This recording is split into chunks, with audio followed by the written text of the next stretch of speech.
Good morning. Welcome back to Morning Elevation. I'm Steven. I'm Kylie. And today we're going to be talking about self-reflection in times of stress.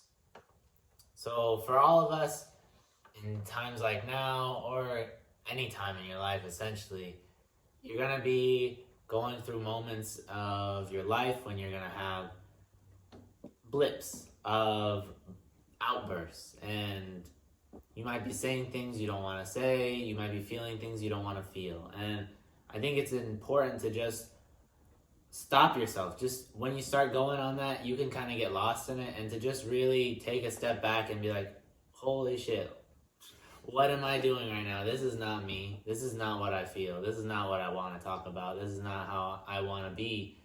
And just really taking a step back to stop yourself in the moment and just return back to who you were. Take note of what you felt and how you were feeling and let it pass. Just start to think of the things that make you feel good. Think of the things that bring you back to who you were and who you want to be. Because that's really important, especially when you have a partner. You can get in arguments about things. And I'm sure you don't want to have that argument with them. And I'm sure it's about something that doesn't even really matter in the grand scheme of things. So I think it's important to really have those times to see yourself for who you are, even in those moments of heat and pressure of your own energy just expanding. Maybe you're taking in energy from other people. Maybe it's just something that your partner has brought up. And I think it's important to just really be able to take a step back. And if you can help align yourself in those times, then you'll easily be able to help your partner as well. Definitely, and this is something that I am constantly on a daily working on. So we're talking about this, but this does not mean that we are pros in any means on doing this. It's a life journey, and it's a life practice that you have to constantly come back to.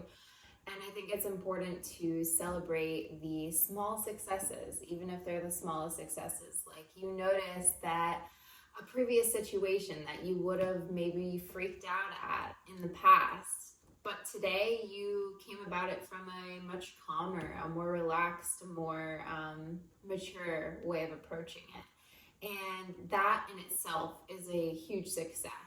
So I tend to, and you'll tend to, not only me, but all of us will tend to maybe not reflect back on these small successes because in the moment they don't seem like much and maybe you don't even think about it. But it's kind of nice when you have a partner or someone else who actually notices it and it comes up and then you're able to reflect and say, oh wow, yeah, no, I did react in a much more better way than I would have in the past. And if you don't have a partner or you're not around people as much, I think it's really important to self-reflect in the version of journaling. So, journaling out your feelings every single day, even if it's the smallest entry, just writing out how you're feeling, how your day went, the successes, what you maybe feel like you could have approached in a better perspective or with a better energy. So then you have that to reflect back on, to truly see how much you've grown in more ways than one. Yeah, that's beautiful. And as far as learning about this, it's all essentially a learning process. It's a practice. Every day you're going to go into situations that will be put up against you by the universe, by yourself, by the people around you, and you will have a choice to give in to the feelings that they want you to feel that are channeled through them, or you can focus on who you are at your core and how you want to thrive in that, in every situation, in every moment of your life. And I think it's beautiful that we're amazing and capable of doing that. Just really blows me away. Yeah, we always have a choice. We always have a choice, and knowing that, I believe, really empowers us to to stop and reflect and look at what we're doing and look at how we're reacting to things in a way that maybe in the past we wouldn't have even given a second thought to. So I know Stephen helps me a lot when I'm going down on one of my rampages, maybe not the so positive rampages, a more negative rampage, and I do tend to be like a domino. Like it's a domino effect. You say one thing and then you're already in that negative energy, you're already in that negative space. So of course, if you're putting that energy out there, then you're going to attract that same energy and more of it and more of it and more of it.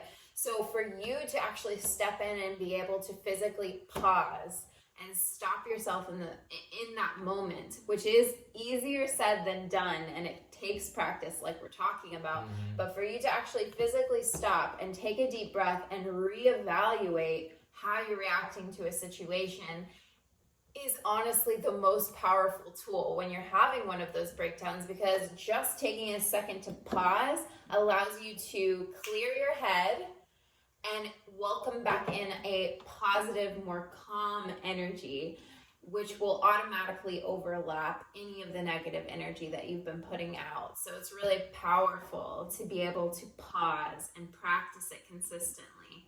Yeah, definitely. And in the heat of the moment, it's really hard to stop it, especially if you're constantly fanning the flame. You're going to constantly feel that energy grow if you're in it and you do that. But if you stop fanning the flame and you just step back and just watch it, it will die down, and then you will become back to yourself, your true self, where you're calm and collected and able to really articulate what you want to say, what you want to feel, what you want to think.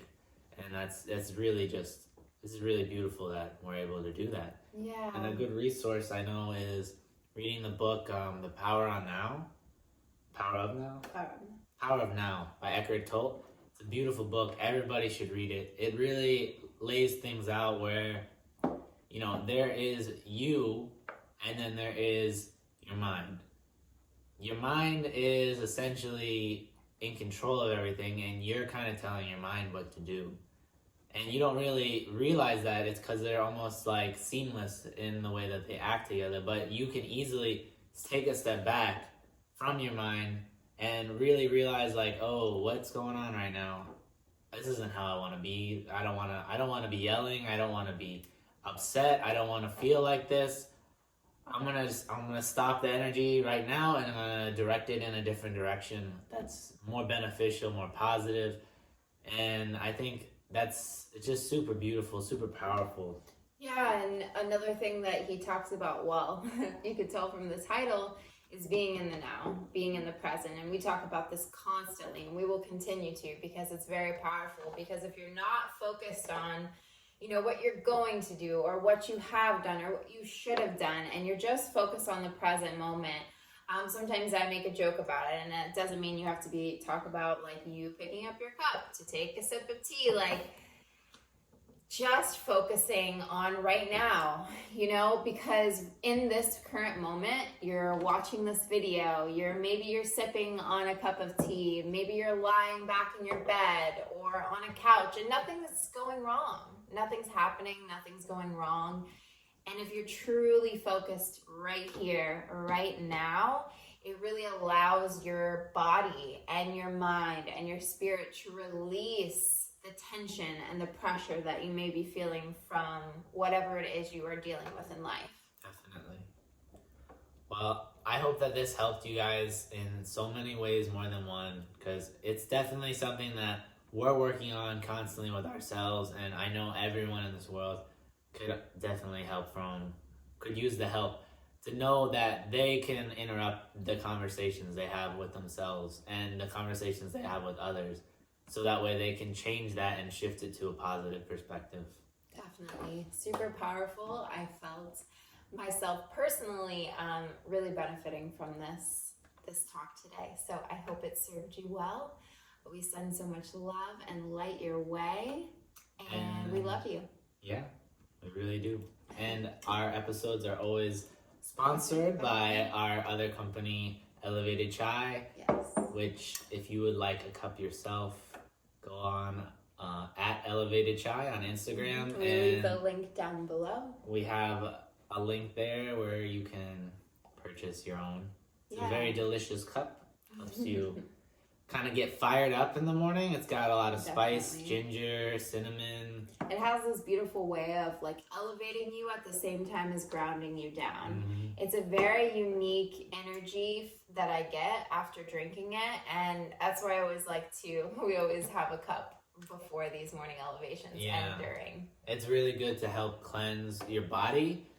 The ginger helps with inflammation, really helps soothe your throat, your stomach, the way you're feeling, and I think it's really helpful with everyone, you know. And then as well as when your body is feeling good, your mind and your energy and your spirit will also rise with it, and that's why we call it elevated chai. Yeah, and it's one of the many things that we incorporate in our day to just keep us in an elevated state.